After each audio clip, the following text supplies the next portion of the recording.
गुरुर्ब्रह्मा गुरुर्विष्णू गुरुर्देवो महेश्वराय गुरुर्साक्षात् परब्रह्मं तस्मै श्री गुरवे नमः। गुरुर्साक्षात् परब्रह्मं तस्मै श्री गुरवे नमः। गुरुर्साक्षात् परब्रह्मं तस्मै श्री गुरवे नमः।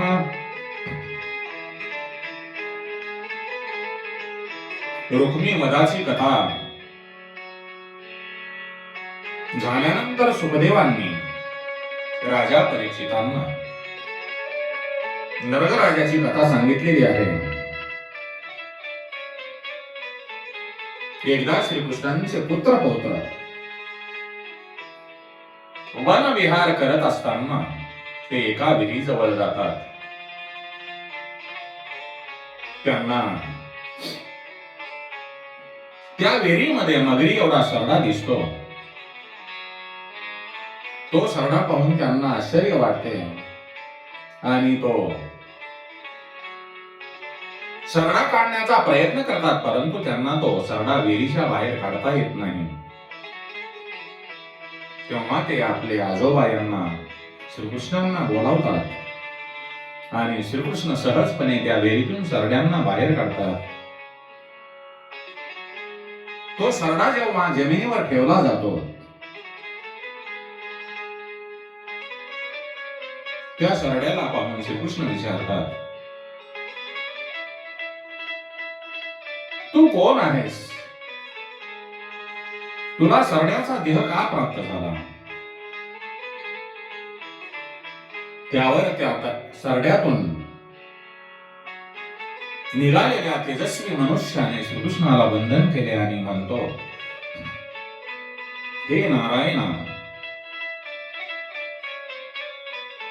मी इक्ष्वाकुचा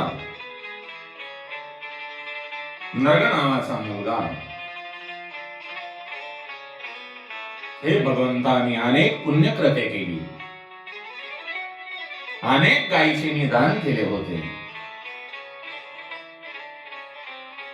पण माझ्या हातून एकदा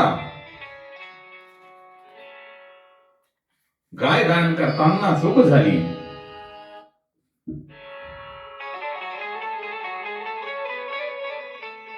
ती म्हणजे आधीच दान दिलेली गाय दुसऱ्या ब्राह्मणाला चुकून दिली। माझी चूक पहिल्या ब्राह्मणाने लक्षामध्ये आणून दिली। तेव्हा मी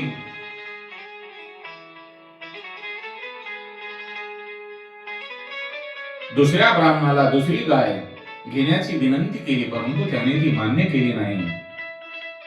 दोन्ही ब्राह्मणांना तीच गाय हवी होती।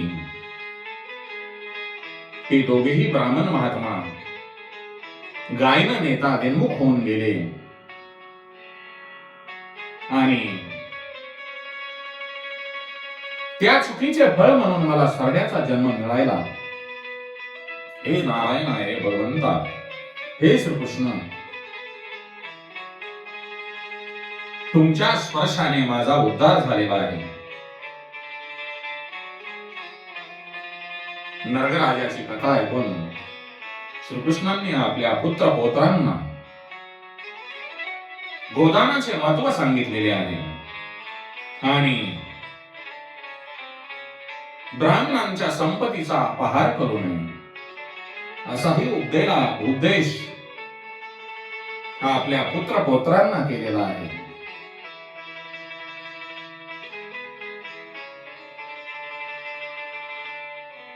त्यानंतर बलरामाच्या वृंदावनाकडे गमनाने करुष देशांचा राजा पौंड्रका यांची कथाही सुखदेवांनी राजा परीक्षितांना थोडक्यात सांगितलेली आहे।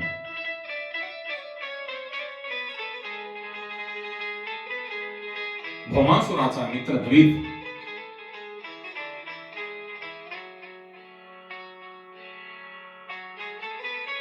या वानराची विलक्षण कथाही सुखदेवांनी राजा परीक्षिताला सांगितली.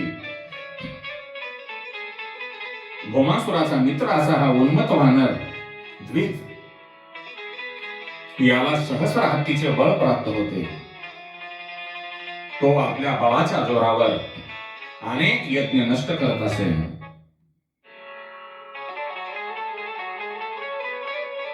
लोकांना उचलून नेऊन कोंडून ठेवून त्यांना मारत असे. त्याच द्विज राक्षसांनी रेवत पर्वतावर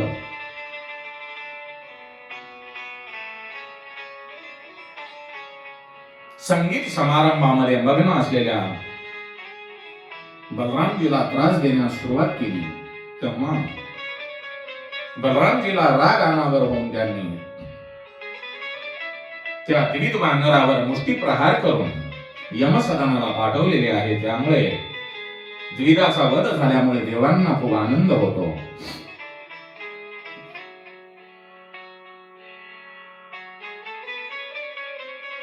बलरामाने कंसांना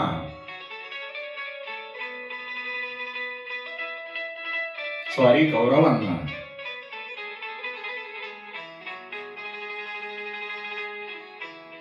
कसे वठणीवर आणले ही पण कथा सुखदेवांना परीक्षिताला सांगितलेली आहे. श्रीकृष्णांचा पुत्र सांब याने प्रकरणाने दुर्योधनाची कन्या लक्ष्मणा हिचे स्वयंवरातून अपहरण करून तिच्याशी लग्न केले. त्यामध्ये कौरवांचे आणि यादव सैन्याचे युद्ध झालेले आहे.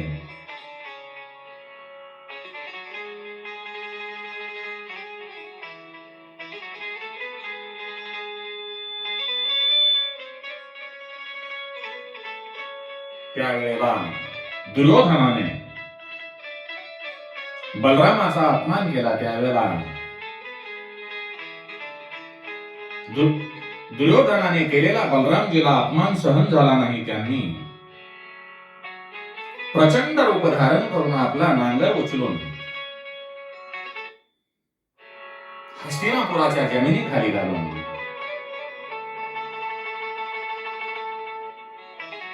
हस्तिनापूर उचलण्याचा प्रयत्न करतात. तेव्हा हस्तिनापूर गंगेच्या बाजूला सरकते. काही भाग कचून जातो तर काही भाग वाहून जातो. घरे कोसळतात, प्राणी घाबरतात, पक्षी सैरभय होऊन पडू लागतात.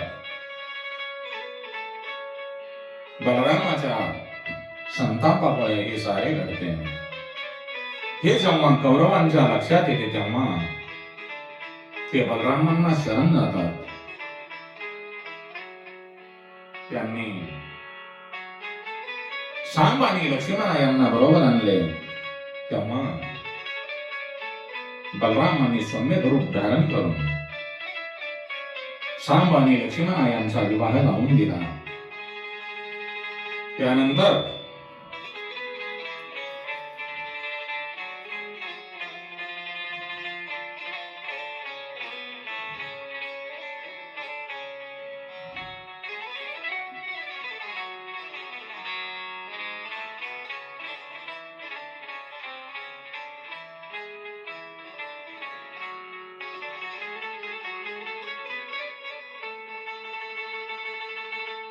बलरामजी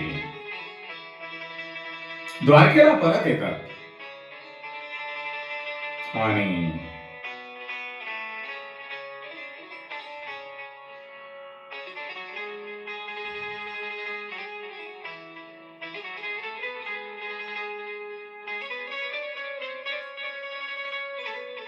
पुन्हा सुखदेव हे राजा परीक्षितांना जरासंधाचा वध कसा झाला या बाबतीत कथा सांगितलेली आहे. नारदांनी योगेश्वर श्रीकृष्णांचा संसार पाहिला. तो आपला ग्रस्ताश्रम धर्म कसा पाळत आहे यांची माहिती घेतली. श्रीकृष्ण ब्रह्ममुहूर्तावर उठत असत, संगोपासना करून माता पित्यांना वंदन करीत असत. ते नियमितपणे गरिबांना दान करीत असे. ब्राह्मणाचा सन्मान, ब्राह्मणांना गोदान, गायींची सेवा करत असत. हे सर्व पाहून श्रीकृष्ण यांच्या दरबारामध्ये नारद मुनी येतात आणि युधिष्ठिराने आरंभलेल्या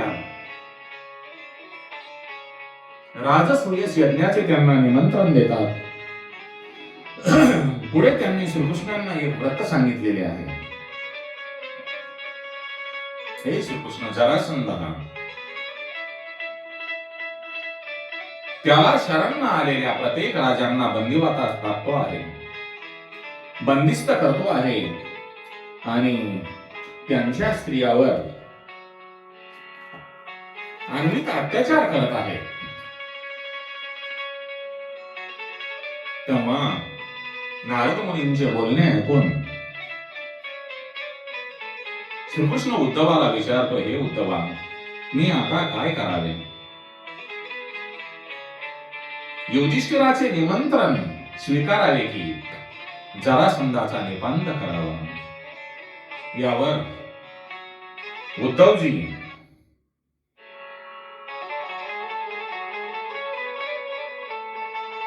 श्रीकृष्णांना सल्ला देतात, तुम्ही राजसूय यज्ञाला जावे आणि युधिष्ठिराला मदत करावी. श्रीकृष्णासह सर्वांनाच हा मार्ग योग्य वाटतो.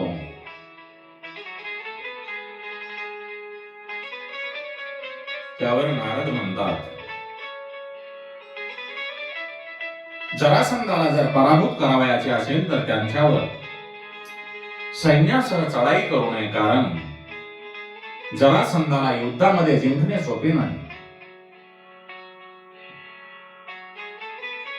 भीमाने त्यांच्याकडे ब्राह्मण देशामध्ये जावे आणि त्यांच्याकडे द्वंद्व युद्धाची भिक्षा मागावी. जरासंध ते नाकारणार नाही. श्रीकृष्णांच्या उपस्थितीमध्ये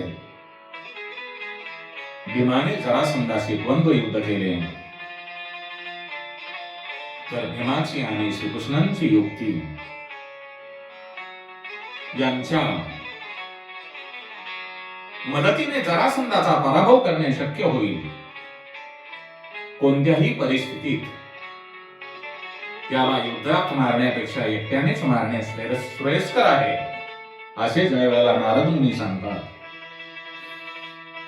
त्यांचे सर्वजण ऐकतात. तेव्हा भगवान श्रीकृष्ण राजसूय यज्ञासाठी इंद्रप्रस्थ येथे पोहोचतात.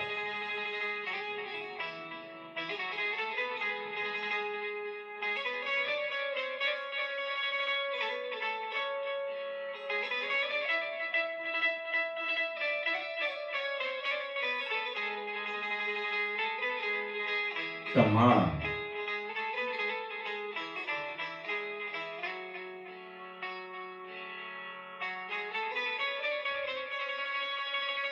युधिष्ठिर म्हणतो, हे श्रीकृष्ण,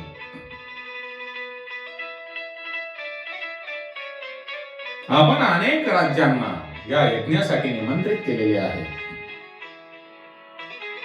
परंतु जरासंध आलेला नाही आणि जरासंधावर विजय प्रस्थापित करणे बाकी आहे. त्या जरासंधावर विजय कसा मिळवावा? त्यावर श्रीकृष्ण युधिष्ठिरांना म्हणतात, हे युधिष्ठिरा, जरासंधावर विजय मिळविणे सोपे नाही. रणभूमीमध्ये त्याच्यावर युद्ध करून विजय मिळविणे कठीण आहे.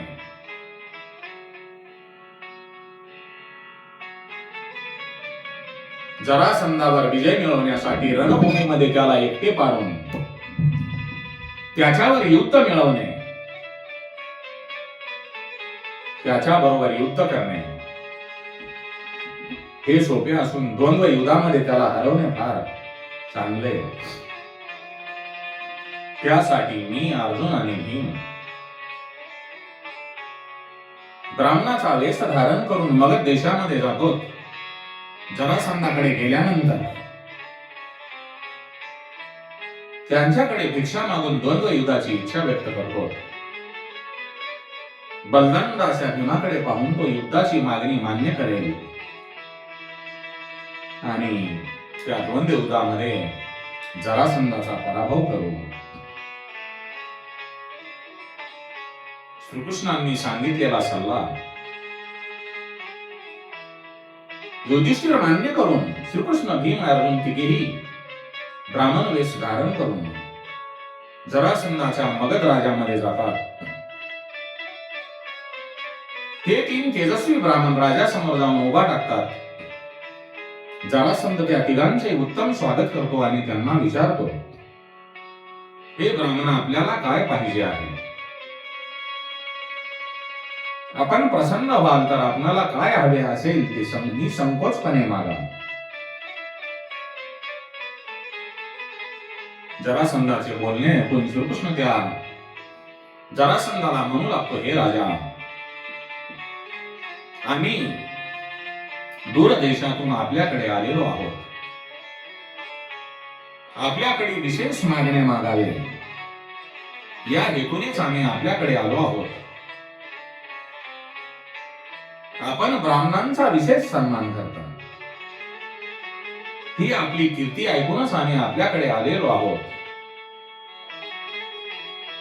आमची विनंती आपण नक्कीच मान्य कराल अशी आशा घेऊन आम्ही आलेलो आहोत. श्रीकृष्णांचे बोलणे ऐकून जरासंध त्या तीन तेजस्वी ब्राह्मणांचे बारीक निरीक्षण करत होता. त्याची शरीर, बोटे आणि मनगट पाहून त्याच्या लक्षात आले की हे ब्राह्मण नाहीत. पण त्यावरून तो काहीही बोलला नाही. तो श्रीकृष्णाला म्हणाला, आपण आपल्या मनामध्ये जी काही इच्छा आहे ती माझ्या समोर मांडा. ती इच्छा मी नक्की पूर्ण करीन. तेव्हा श्रीकृष्णाने आपण कोण आहोत आणि कोणत्या हेतूने आलो आहोत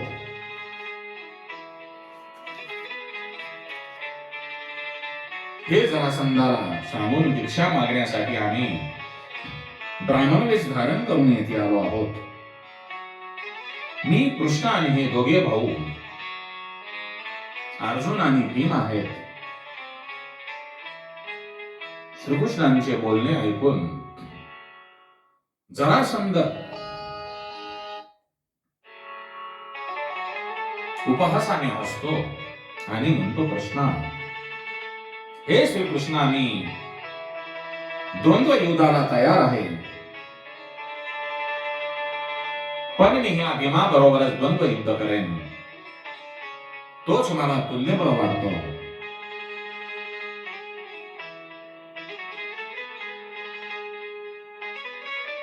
जरासंध युद्धासाठी सज्ज झाल्यानंतर भीम आणि जरासंधाचे दोघांचे 28 दिवस युद्ध चालते. शेवटी विश्रांतीच्या वेळी भीम श्रीकृष्णाला म्हणतात, अरे, या जरासंधाला मारण्यासाठी युक्तीचाच वापर केला पाहिजे.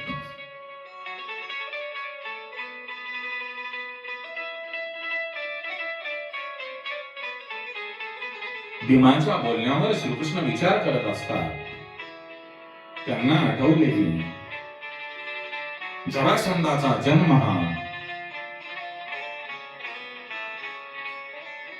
एका अर्भकाचा डावा आणि उजवा देह एकत्र जोडून केला गेला आहे. जरा नावाच्या राक्षसीने हे देह जोडले म्हणून त्याचे नाव जरासंध असे ठेवले गेले. आणि या जरासंधाला मारण्यासाठी याच युक्तीचा उपयोग करावा लागेल.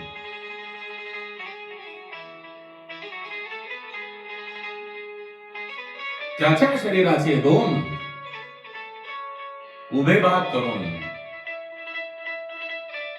ते परत जोडले जाणार नाहीत अशी व्यवस्था केली तरच त्याचा मृत्यू होऊ शकेल असा विचार श्रीकृष्णांनी केला. आणि तो भीमाला म्हणतात, भीमा, उद्या युद्ध करताना तू माझ्याकडे लक्ष दे. मी तुला संकेत करेल त्याप्रमाणे तू कृती कर. 29वा दिवस ज्यावेळेला उजळतो त्या वेळेला भीम आणि जरासंधाचे युद्ध चालू होते. श्रीकृष्णांनी संधी साधून भीमाला संकेत दिला. त्याने एका गवताची काडी बोटामध्ये धरून उभी शिरली आणि त्याचे दोन भाग विरुद्ध दिशेला टाकून दिले. भीमाला काय करावे ते क्षणार्धात समजले. मग भीमाने संधी साधून जरासंधाच्या शरीराचे दोन भाग केले आणि ते दोन भाग विरुद्ध दिशेला फेकले. जरासंधाचा अंत झाला. एक दुष्ट दैत्य मारला गेला. जरासंधाच्या कैदेमध्ये असलेल्या अनेक राजांची श्रीकृष्णांनी मुक्ती केली. त्याने जरासंध पुत्र सहदेव यांना राज्याभिषेक केला. ब्राह्मण वेशधारी श्रीकृष्ण, अर्जुन आणि भीम यांनी आता क्षत्रिय वेश धारण करून विजयाची पताका घेऊन इंद्रप्रस्थ येथे परत फिरले. इंद्रप्रस्थ नगरीत त्यांचे भव्य स्वागत झाले. चारही दिशावरून विजय पताका आल्यामुळे आता युधिष्ठिरांचा राजसूय यज्ञ पूर्ण होणार हे नक्की झाले. देशोदेशींच्या राजांना यज्ञाचे निमंत्रण दिलेले आहे